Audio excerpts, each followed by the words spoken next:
starting to trickle in. I'm going to give it a minute, just going to give it a minute for the tech to catch up and let everyone get in from the waiting room, and then we'll get started. Looks like it's going to rain in Austin. It is kind of cloudy. Yesterday was beautiful. Mm-hmm. It's pretty in Dallas today. I'm sad. Okay, I'm going to go ahead and get us started. Hello, everyone. My name is Kelsey Erickson Streufert. For those of you I haven't met,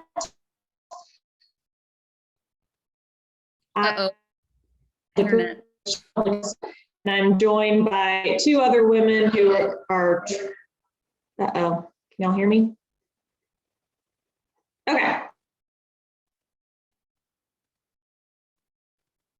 Okay, you know what? We got all the latest, and even more importantly than that.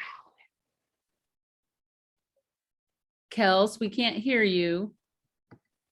Emily, can you keep us going? I'm going to reconnect. Yeah, you bet. Absolutely. So Kelsey's got a little internet problem, but I'll just kind of kick it off, I think, and try to be the marvelous Kelsey real quick.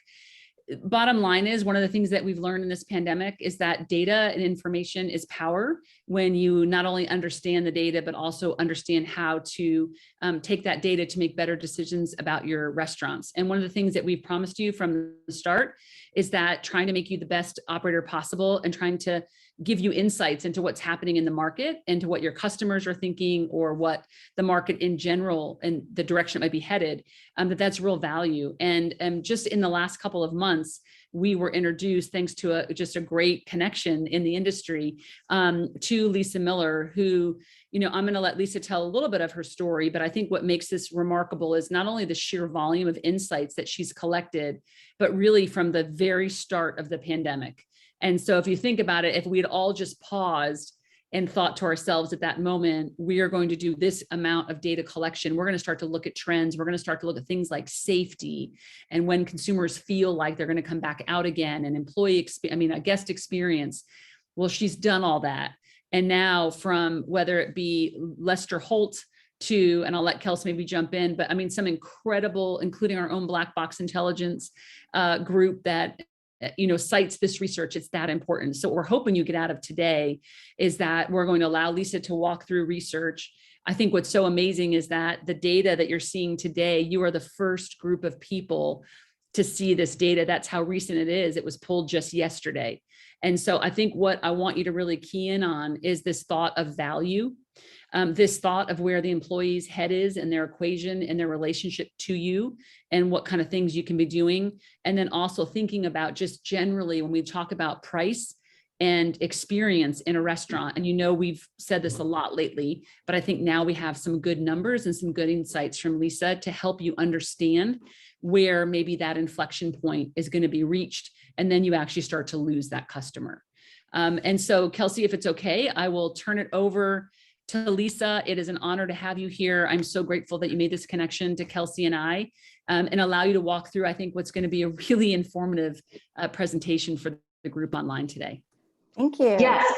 Let me jump in really fast. So y'all know we pivot on a dime here at the TRA. So now I'm broadcasting from my home gym / rec room, sitting on the floor. So thanks for bearing with me on that.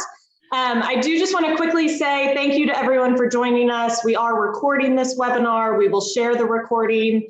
Lisa has been gracious enough to let us share her slides afterwards as well. And after Lisa's presentation, we're going to get into some Q&A and discussion. So please engage with us by dropping questions and comments in the chat, and we'll be monitoring those as we go. Okay, take it away, Lisa. Very good. Well, hello, everybody. I'm so happy to be here and really looking forward to not only sharing you the data, but what's so important is getting to the so what, now what.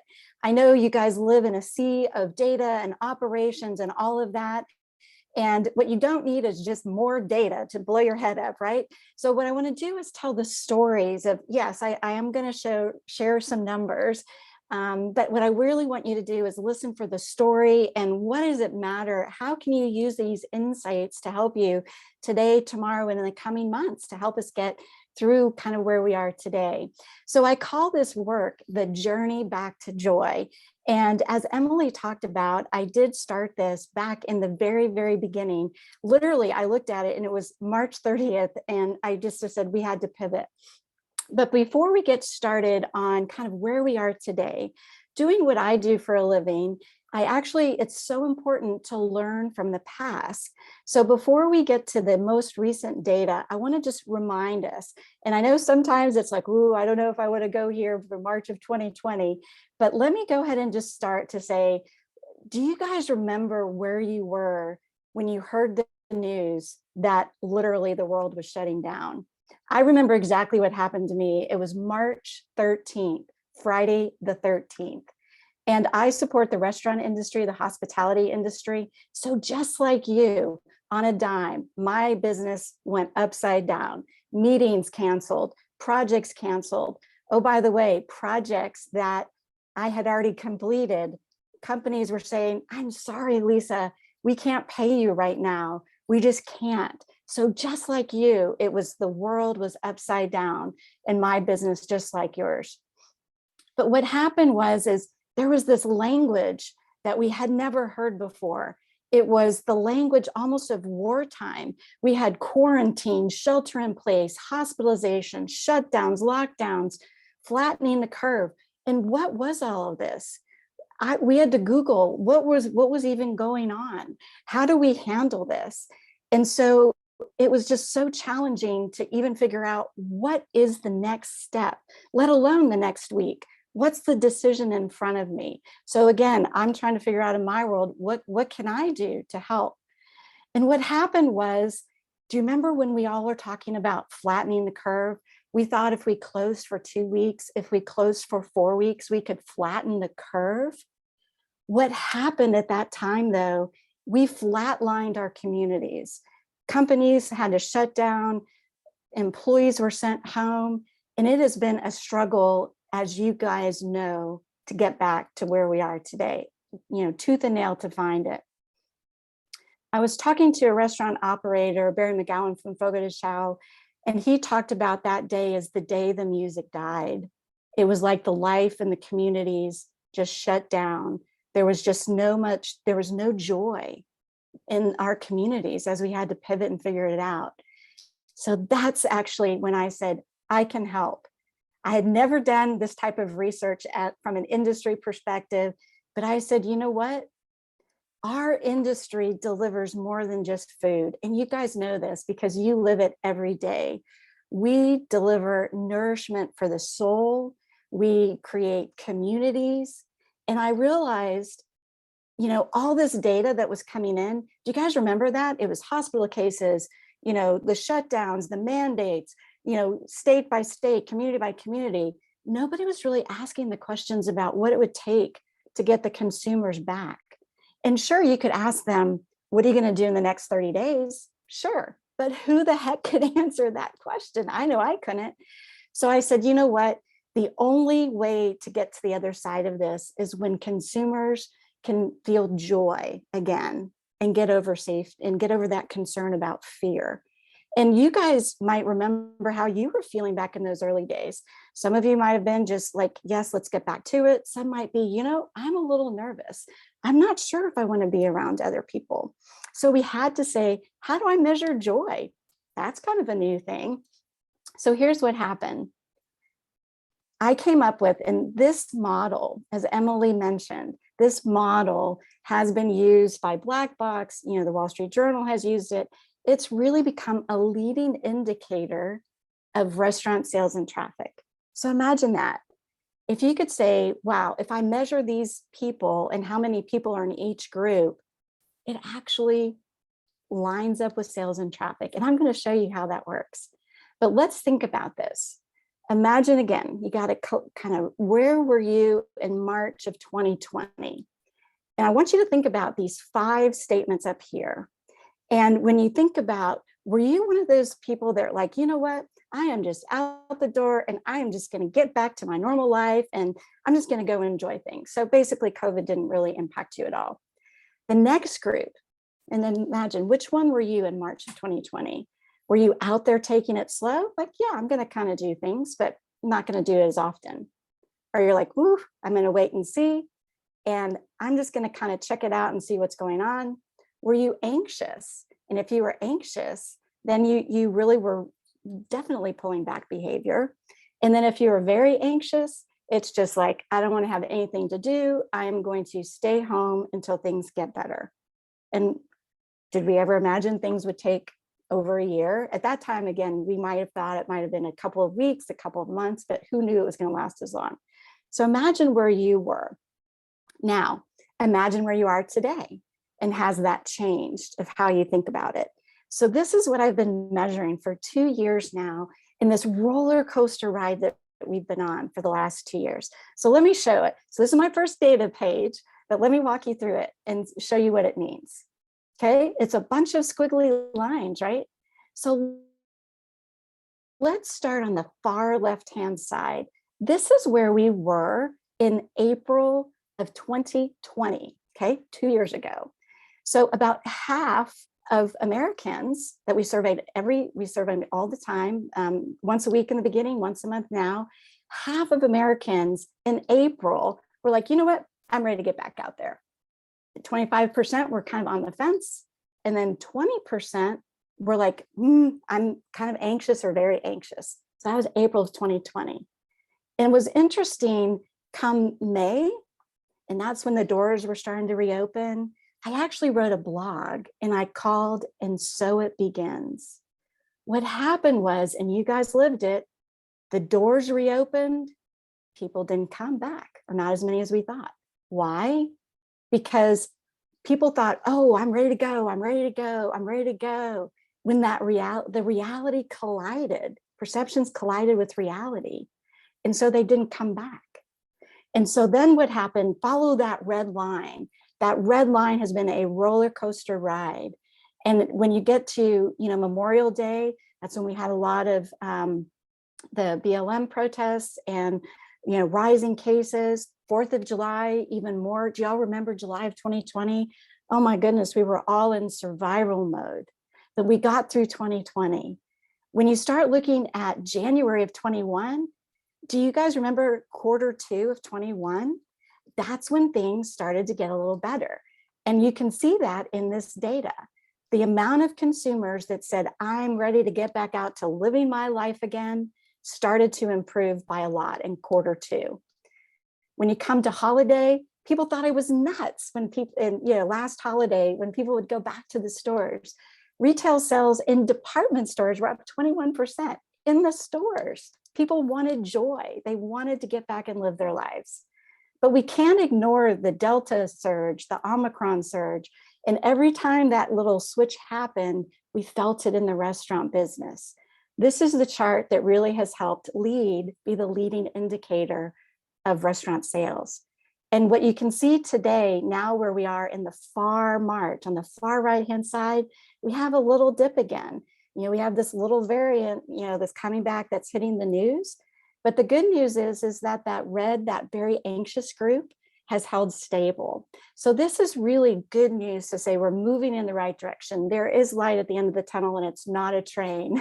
Now we have some other pressures that we have going on, but relative to COVID, it's definitely getting better. But let's not forget this 23% that are still anxious. I'm going to come back to that in a minute.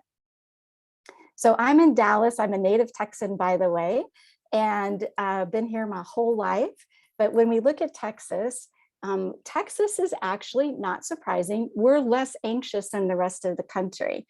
Now, I would say the rest of the country has finally caught up to us in some regard, because depending on where you lived, if you're in the Northeast or the West, you were a lot more anxious for a lot longer. But in Texas, we're definitely less anxious. But we still, even in Texas, and this data, like I said, is as of yesterday. So 20% of people that live in Texas are still kind of anxious. And you can see that it's that bottom, that red group. So those are the people that haven't really decided to come back out yet. So let's keep going. So this is now going back to the national data. And I want you to look at this. Remember when I talked about Q2 last year, and I said, that's when, we had a great Q2, most restaurants did. What I'm looking at here is, we talk about pent-up demand. How do we measure pent-up demand? This is how we do it. As the line goes down, that means fewer people have pent-up demand, which is good. So in this case, going down is good.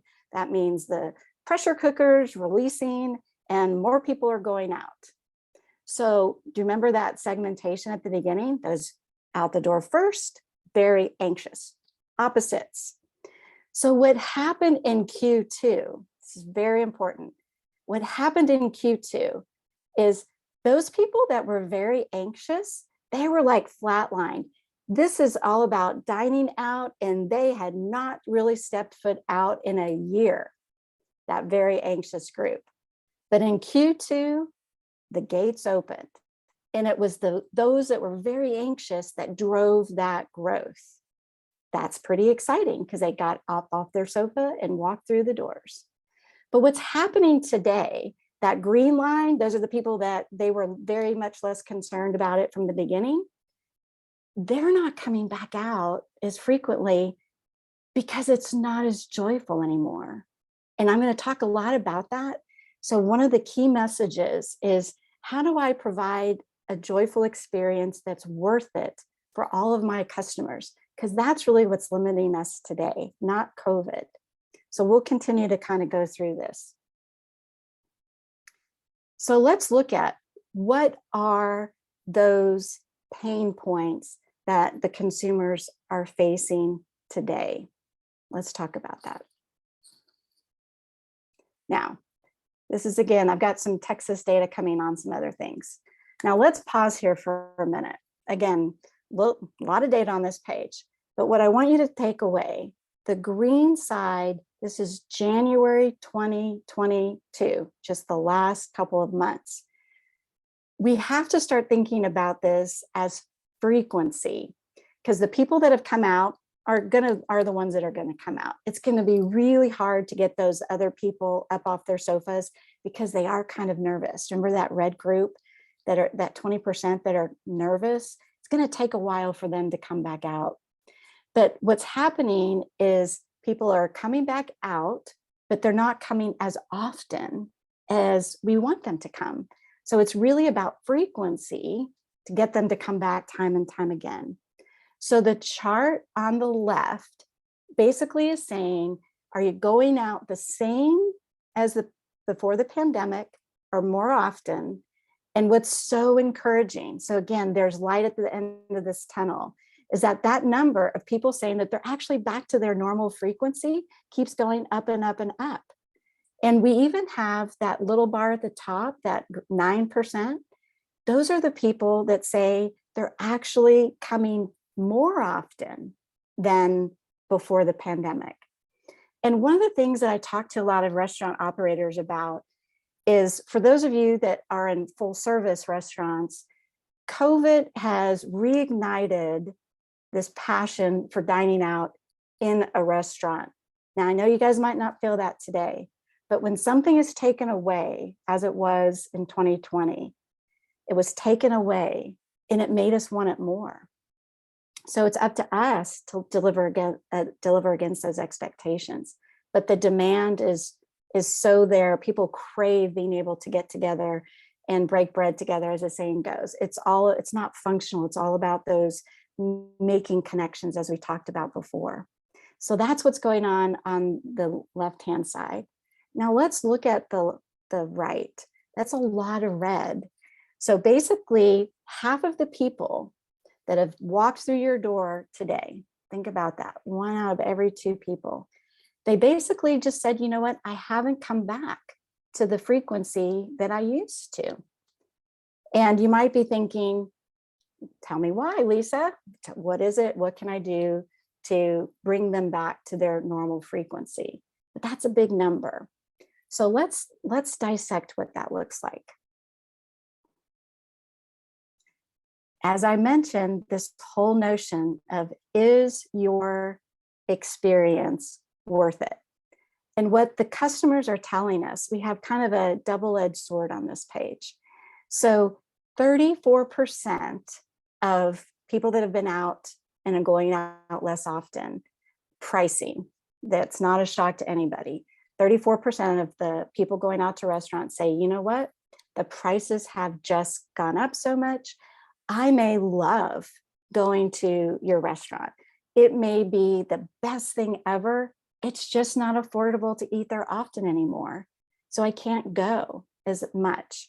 So that's a big deal. So about a third. But here's what's really concerning. And this is where you can take ownership of this and say, what can I do today, tomorrow, going forward? The number on the right is kind of a concern.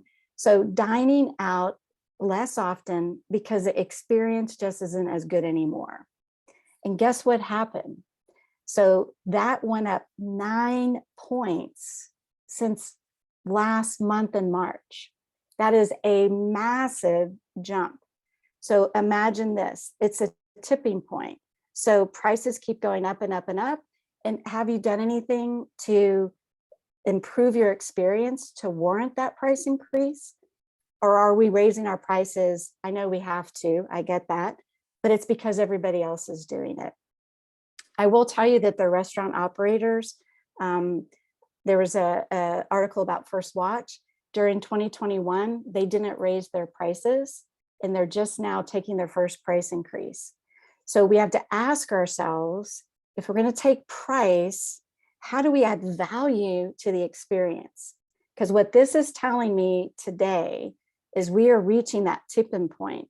We cannot just keep raising prices and have the experience be the same or worse because of staffing issues and really justify that price.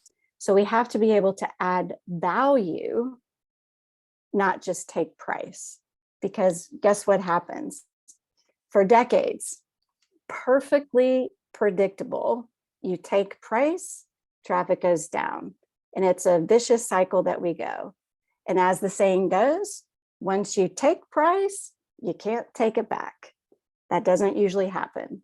Usually what happens is you end up dealing it back with discounts, and we know that's a slippery slope because that creates, people just jump from one offer to the next. So we are at this very, this tipping point where the consumers are just saying, you know what, it's just not worth it. So we got to really watch that.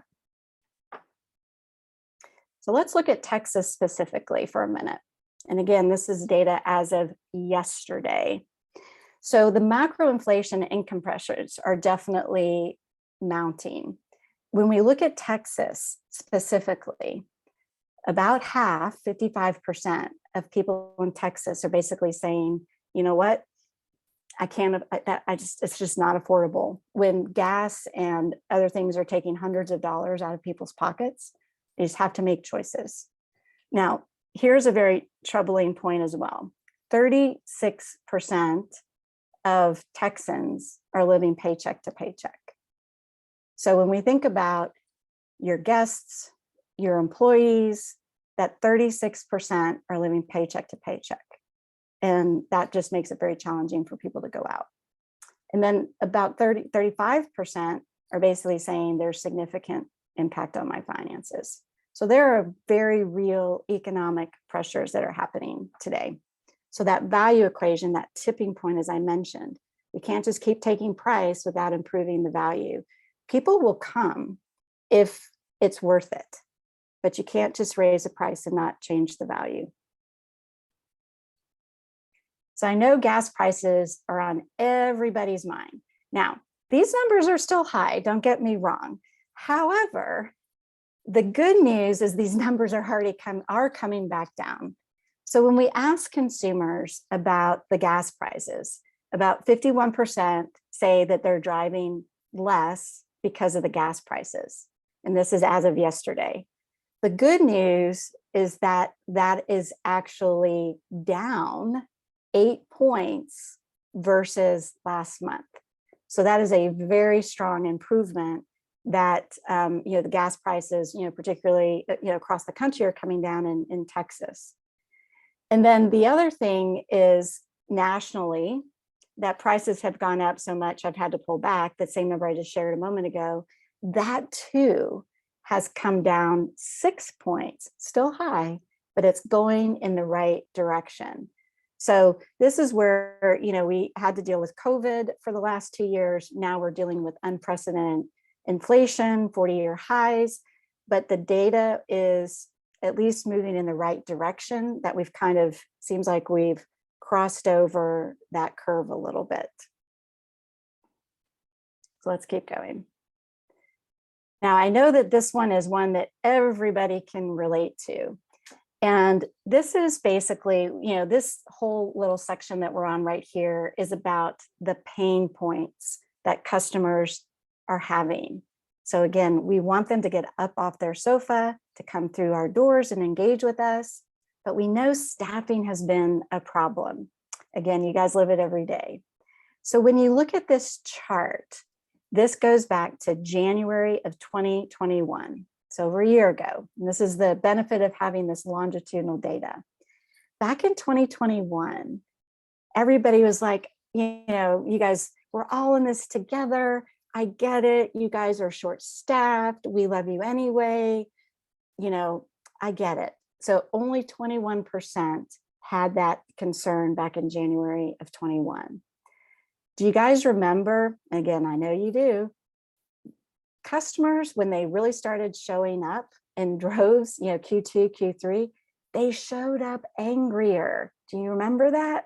It seemed like they all showed up angrier. And what happened is look at how high that frustration got with lack of staff.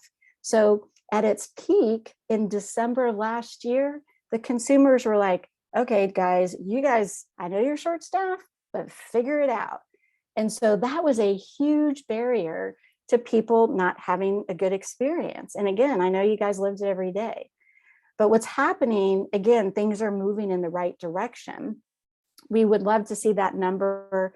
So April is 42%. So 1 out of every 4 customers is still feeling that frustration about lack of staff. And that's still almost twice as high as it was 2 years ago. So while it's improving, we know that that's going to still be on consumers' mind. And again, you're raising prices and that experience needs to be worth it. So how can you really make that experience with those limited resources that you have? And we'll talk about that on this next slide.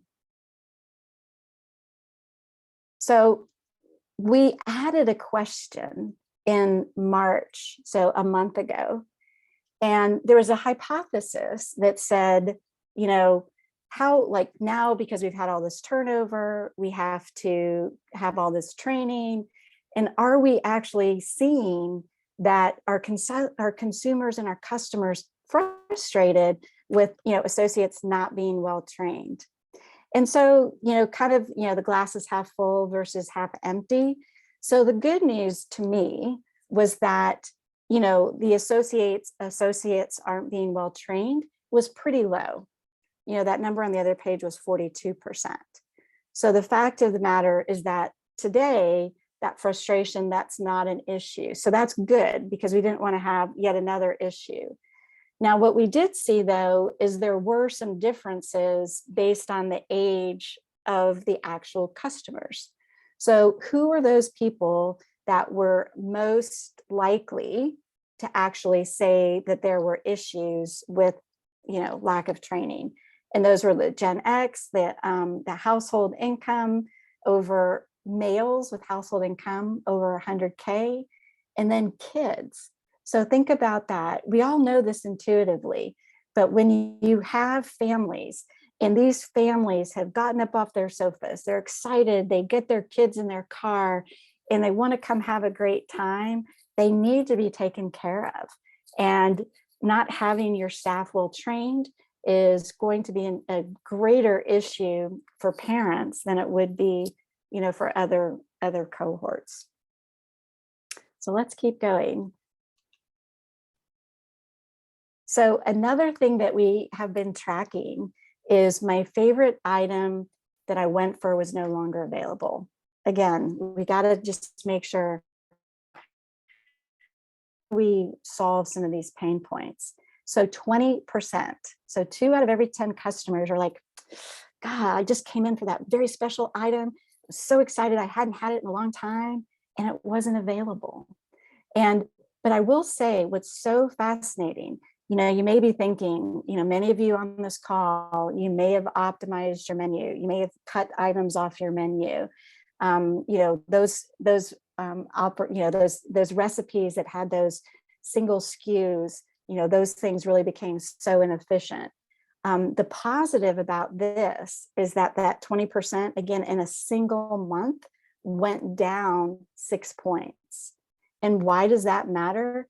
That number about my favorite item was no longer available had been holding steady between 24%, 25%, 26% for the last year. That number had not budged. But what's encouraging is that, maybe through supply chain, maybe the people are getting used to and found other new things through innovation. But the positive thing is that frustration is also going down. So you see this pattern, right? Some of these big frustrations are going down, but prices are still going up. So that's where we get this misconnect on, is it worth it? Okay. So one of the things, how when you sit on a webinar, there's so much information, and then it's like, what's the one thing that you need to really take away from this? And I've got a couple more slides coming, but I really want to pause and talk about this one.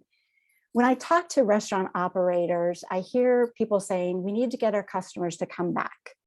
And the language of getting them to come back, I want to challenge that. And I want you to think about it a little bit differently. You guys are living and breathing your restaurants each and every day. You've probably seen your regulars come back. Those people that love you, they come, maybe they come weekly, maybe you see them every other week. Those regulars are already there, but yet we still want to get more consumers through the doors. When you use the phrase come back, there's something that's not exactly right when it comes to COVID. Your consumers that you're trying to get back for more frequency, you have to remind them why they fell in love with your brand in the first place. So let me pause on that. You have to remind them why they fell in love with your brand in the first place. Why? Because they forgot. They've been sitting at home. They've been on their sofas. They've been, cooking at home. They've been doing delivery. But if we want them to come back through your doors, we have to remind them why they fell in love with your brand in the first place. And that, my friends, is called trial. Even if they're a customer that's been coming to your restaurant, but you have to imagine that you're opening your doors in a new market for the first time ever. And what's your value proposition? What makes you different? You can't just tell them about come back to the way, the place that it was before. It's a different place, right? But you need to remind them of that value proposition. So if you can remember one thing alone that you can start working on today is, don't think about it consumers coming back. Think about it as trial. Again, if you are in a new market, a new brand, a new restaurant opening for the first time, why should they fall in love with the brand? What about it? And it cannot be just the functional food that you serve. It has got to be a more inclusive experience about everything about the culture, the vibe, all of that. It's not just about the food you serve. It's about the joy that you bring to the guests when they come through your door, and you have it. You just need to remind people about it. So very important page. So let's talk about that a little bit more, that value equation, why they fell in love with your brand in the first place. So in the restaurant space, we know that discounting, dealing, we all talk about value.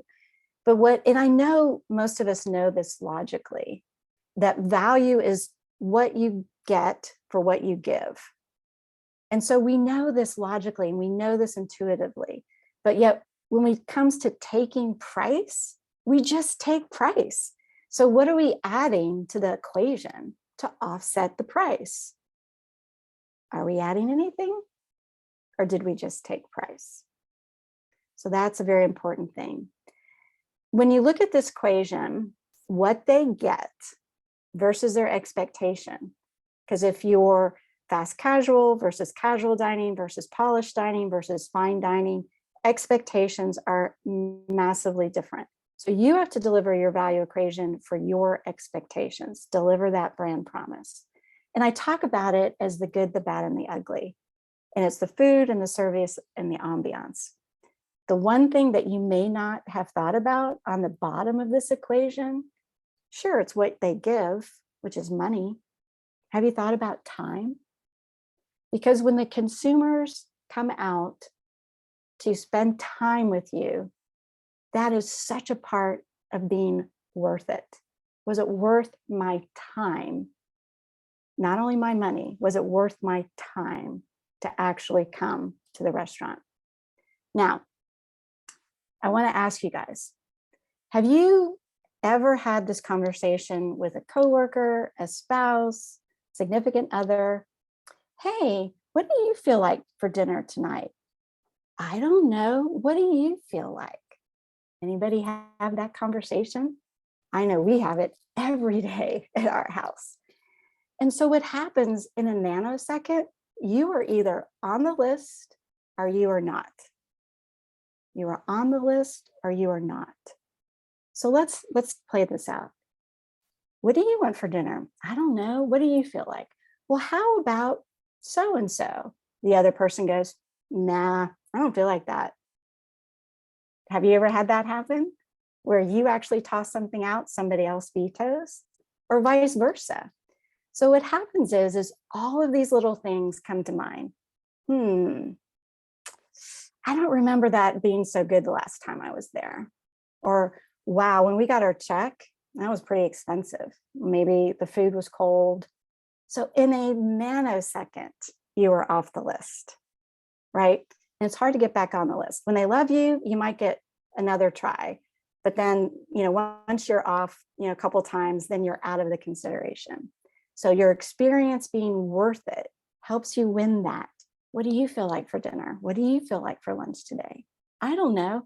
How about your restaurant? And that's when you win. I will tell you this funny story. And I was sharing this with some operators the other day. True story. Literally, my husband and I went through this debate a couple nights ago. And I literally was like, how about this place? No, don't feel like that. How about this place? We literally went through 5 options. They all got vetoed. And it was dine in, it was takeout, it was cooking. They all got vetoed, all of them. And when I was telling this story, I thought to myself, I don't even remember what we had that night. So talk about not being memorable. And what did we end up doing? And I just kind of burst out laughing. We ended up like literally digging in the freezer and cooked some chicken burrito bowl frozen item. And the reality of it was this person I was with that day, they go, wow, so that beat 5 other choices. And it was so unmemorable, it was kind of hysterical. But we've all had those experiences. And so you want to win that visit, you have to be able to win that. What do you feel like tonight? And your experience has to be worth it. And it's not just the price of the food, it's all of it. It's the experience, it's the time. Is it worth it? So I want you guys to think about that. Now, we couldn't have this conversation today without talking about the staff and the staffing issues. And we've heard it all called the Great Resignation. I renamed it based on the data that I had, and I'm calling it the Great Reassessment. And so all of those things that I just took you through for your customers, are the same for your employees. Why did they fall in love with working at a restaurant in the first place? Our industry has taken a beating, without a doubt. We have to give our employees joy of being there. Trust me, I know that is so hard, but until we do, how can our customers have a joyful experience if our employees aren't having a joyful experience? That equation just doesn't work. And when it comes to reassessing, it's what is important to the employees. You know, they're reassessing, they're balancing their lives, how I spend my time, how much money I earn. But there's stories out there where if we know that competition is out there trying to poach your employees, but if your employee got more money from a competitor, would they bolt? What about it? Why would they stay? What about it beyond just what they're making is a reason to stay? So I would challenge you guys to say, just like we don't want to get in the discount wars for our menu prices, we should not be getting in salary wars for our employees, because our employee experience needs to be more than just that. Otherwise, we are on a race to nowhere and salaries going up and up and up, which obviously will cause prices to go up and up, and there won't be any loyalty. So think about beyond the salaries, what gives your employees, the front line to your managers, to your restaurant support centers, what makes that an experience that they would stay, and the opportunity cost if they were making a little bit more money someplace else, that they would still choose to stay. And that's what the great reassessment is about. And if you can win that, you're going to be ahead of the game. So it's not the great resignation. We have to flip it. You know, we think about turnover. Why do we talk about turnover? Why don't we talk about retention more so than we do? Why don't we understand our employees to the depth that we understand our customers? I think this is going to be one of the most positive outcomes. I know it kind of stinks right now, but I think this is going to be one of the most positive outcomes for our country, that we're going to get this figured out. Again, some pain points in the short term, but I think in the long term, it's going to be really powerful. So how many people are actually saying they are reassessing? In Texas, 45% of Texans are saying, I am seriously reconsidering and reassessing what's important in my life. 45% of people in Texas. It's a massive number. So a couple of closing thoughts, and we'll turn it over for some questions. So when you think about value, I want you to think about this acronym. You have to know your core customer, validate your core customer, because you can't be all things to all people. You have to accelerate those solutions that matter most, because you know what happened during COVID? Because we were in survival mode, we focused on fewer things because we had to. So now we need to come back to that, focus on fewer things and the things that matter. The L is for launching relevant innovation. So we need to make sure that we actually take that to heart so we can get our customers to come back. This next one's my favorite, unwinding the old tapes. How many times have you heard, I wish I had $1 for every time I heard this? We can't do that because it didn't work last time we tried. It won't work. Well, good news, got to throw those tapes out. You know, we have to be innovative. We can't let the past hold up the future. And then elevate the brand experience is all about your employee experience, your customer experience. And that is what value is going to be about and how you redefine it. So I'm going to end with some quotes. So I asked 1,000 consumers this question: how can full service restaurants make your giant dining experience more joyful? 1,000 consumers. So I'm going to give you 3. I'm not going to take you through 1,000. So the first one is from a Gen X male, and it goes like, making it memorable. That's it. A truly great dining experience is when our needs are anticipated and met, resulting in 100% satisfaction. It's always to strive to make every moment memorable. The key word is memorable. And this is verbatim. This is word for word what this consumer wrote. Great hospitality is about making each guest dining experience memorable. I know it's hard to think about that when you're running the restaurants. You've got staffing issues, supply chain issues, all of those things coming at you every single day, but we've got to make that customer experience memorable. Training, having more training for the employees, making them more kind to customers. So it's really not about training. It goes back to make your employee experience worth it, because how can they be kind if they're not having a very joyful experience themselves? And of course, this consumer also talked about the quality of the food was important. Now, I want to end on this one. Safety still matters. Do you remember though that, yes, there's 70% that are like, yay, we're out the door, we're out the door.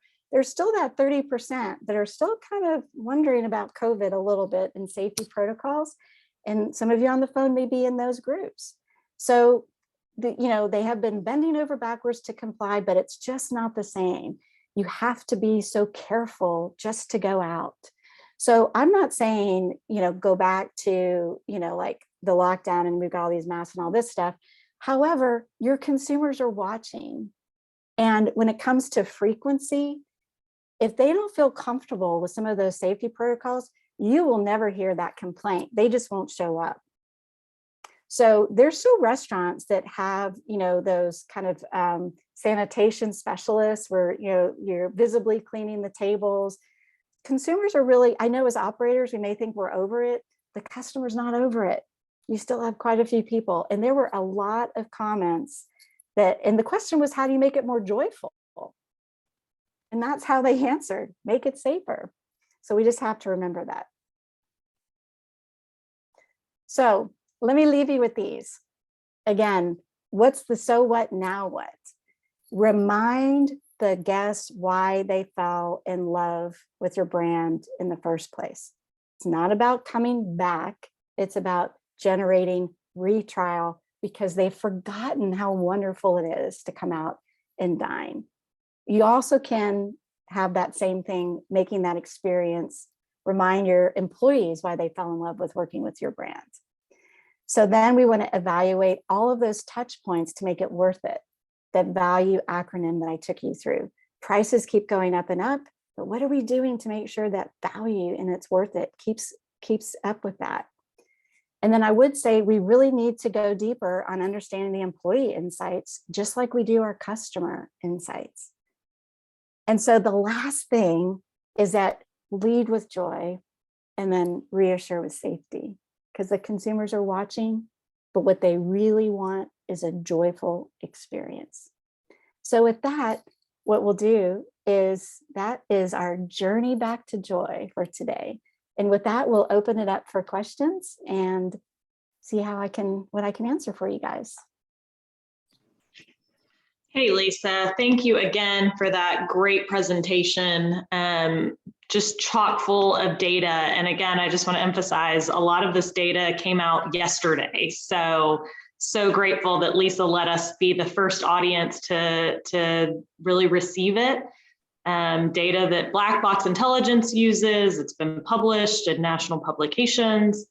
And one of the things that I think is so amazing about it is Lisa's been collecting this data basically since day one of the pandemic. So it lets us see those really clear trend lines, and frankly gives us some optimism when we know there's a lot of pain points, but we see, okay, we're moving in the right direction. That, at least for me, gives me a lot of confidence. Emily, anything you want to add before we jump into some questions? You're on mute.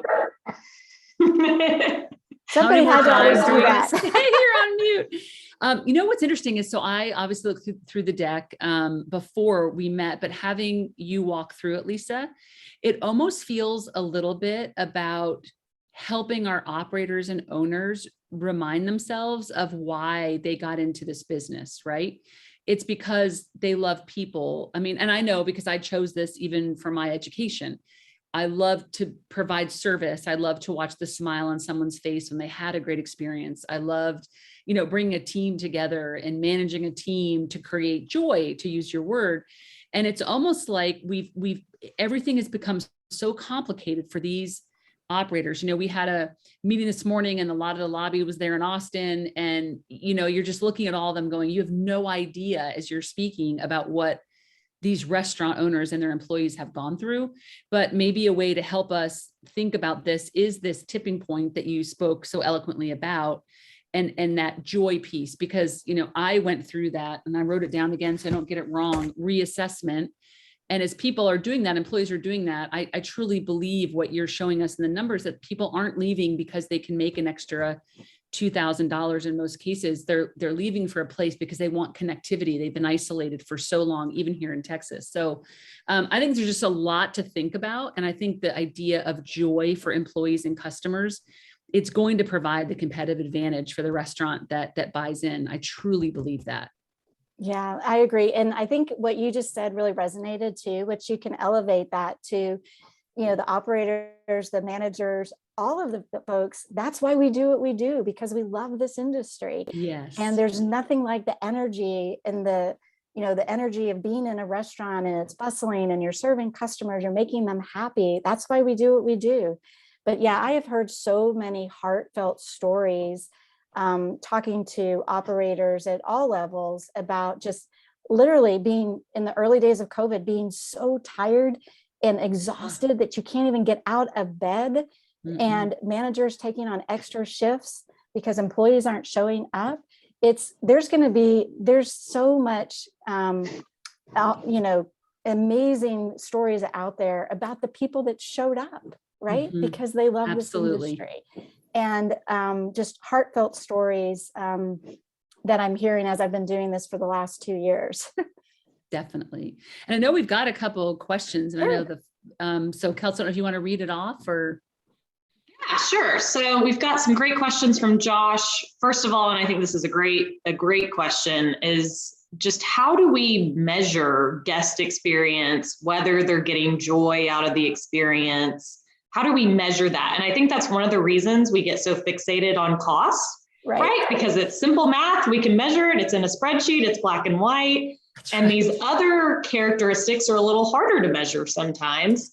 And then he points out too that third-party reviews, the Yelps of the world, those are often not a great indicator of guest experience for a lot of reasons that we won't get into here, because that could be a whole other webinar.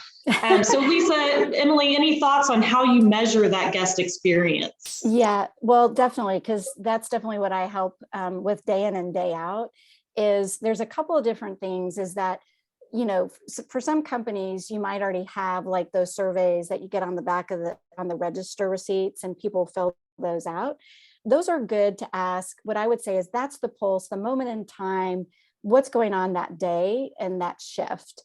And those questions, you do ask the question, how was the value for the money? And I actually ask questions I literally asked the question, was it worth it?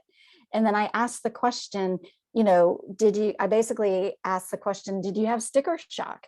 Because you go in, and I've heard so many stories about, I went into this restaurant and, oh my gosh, it was this amount of money. And it was like sticker shock. And so that expectation, because most of us know what it costs, but now you have sticker shock. So there's several different ways that you ask the right questions to say, was it worth it? But I literally, like I said, I use that phrase, was it worth it? And then we ask questions underneath of it to dissect the food, the service, the ambiance, all of those things. So there's actually ways to measure that. Then you can also measure that outside the four walls. And why that matters is outside the four walls is the perception. Because do you remember when I said, what do you want for dinner? I don't know. What do you want? The perception is that lingering memory, even if it was a month ago. And so sometimes memory gets better, meaning you get better perceptions than what really happened. But if you had a bad experience, those memories are long, right?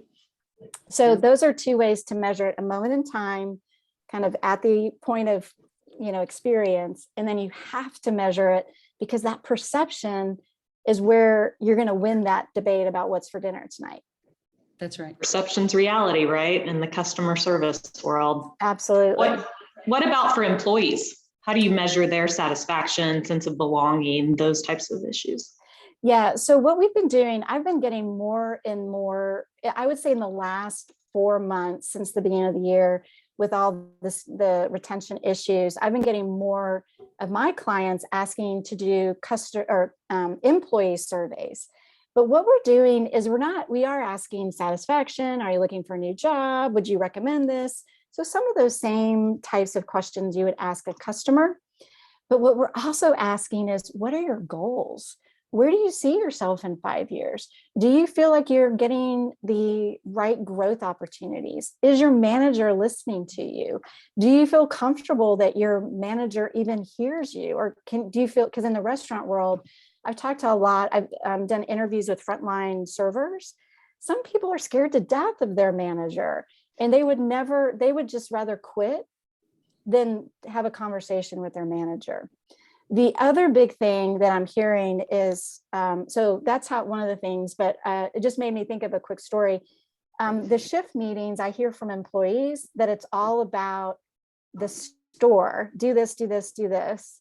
You know, this is the sales. This is what we're working on today. This is what you need to do. And it's not about how they're doing. What do they need? Have you, in your shift meetings, do you ever say, what do you need from us?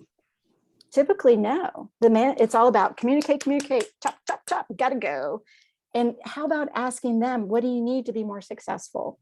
That in and of itself can make a huge difference. I love that. Just a simple act of reframing the perspective, right? A couple other questions we've gotten. One, which really just goes to the heart of this whole presentation, right, is how do you increase price to mitigate all the costs that restaurants are bearing right now? And we totally recognize these are historic cost increases. No one wants to discount that. So how do you kind of mitigate for that without affecting the guest experience, without impacting value? Emily, I actually want to pose that question to you first, because I know this is something we talk about quite a bit at the TRA. Yeah, I think it's such a good question for a number of reasons, right? Because I don't think there's a simple answer that we have been able to find. I mean, we are, when you look at, I mean, right now we're getting away a little bit with some of the pricing because the grocery, pricing is still a little bit higher year over year. So if you've been to the grocery store of late, which I just did as well, it was shocking, right? I mean, I, for the first time, really experienced that price increase. The difference is I'm taking that home, and then over an extended period of time, I'm going to use those goods. If I go into a restaurant, I've now made a choice, which takes my time, right, to go travel into a restaurant. And what I'm looking for is it to be a great experience, because I'm trading off now limited dollars, right, for that experience. And that when you walk in and you have that, is it worth it? It's a couple things, right? I think it's around the innovation that has to happen now to help these operators deal with the uncontrollables, right? You can't control what's happening in Ukraine. You can't control that flour and wheat and everything else is about to skyrocket. You can't control what's going on, on the border, right? All those things you can't control, but what you can control is that experience of the guest. So a couple things we see people obviously streamlining menus, and it might be, to Lisa's point, that's something that customers love, you can't do right now. But that's where the over communication is so critical. Our customers have been with us from day one. And for them to even understand, as the world has reopened, that restaurants are still under extraordinary pressure, we have to educate them. They have to know that go buy a 12 pack of eggs. Is it called a 12 pack or a dozen? That sounds like beer. Yeah, that's beer, but that's okay. We love our beer friends too. Yep, love beer friends too. So 12 eggs. But people don't know what's happening to an operator. So the things you can control, things like you need to have great employees if you're doing to go or carry out, right? Why not let them work at home and do that? Why not get a great employee who isn't able to come back and doesn't want to be in the front line? That phone simply rings to an offsite for an independent, smaller restaurant group. Take some of those items off that are costly, be working with your suppliers now, read all the data, frankly, that we produce, which sort of gives the hedging that we see all the big companies doing around product, right?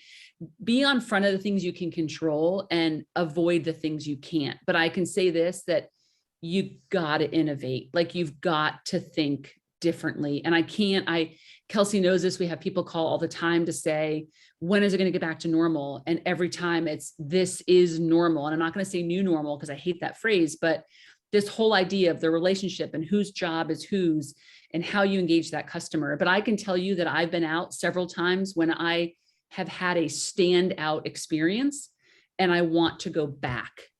And that maybe, Lisa, some of the data. Make it memorable. Yeah. Right, because it was a separation of the craziness that I experienced all day long. It gave me a moment of happiness where someone felt like they cared about me. And I'll give you the most recent example. This morning, I walked into the little lounge to get my coffee and she said, "Oh, wait, Mrs. Knight, right?" And I said, "Yes." And she said, "It's so great to see you. I've never seen you at breakfast before." And I literally sat down. And I was like, "Oh, I'm happy I'm here."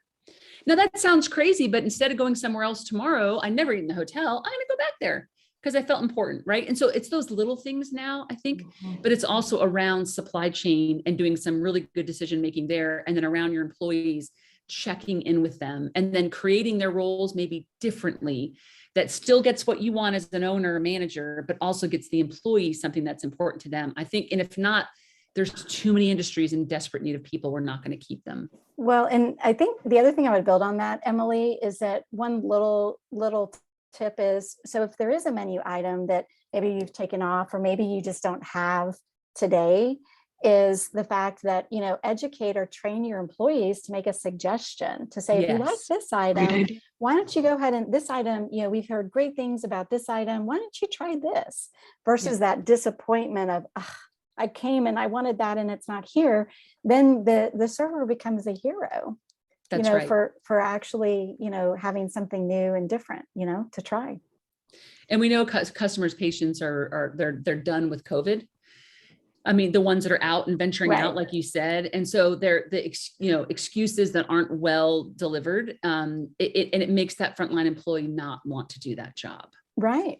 But the other thing is the benefit to the employee when that does that, they get that reciprocity of the consumer being really happy that they made that suggestion. So that reinforces a positive thing for the employee. That's so it's right. actually kind of a win-win.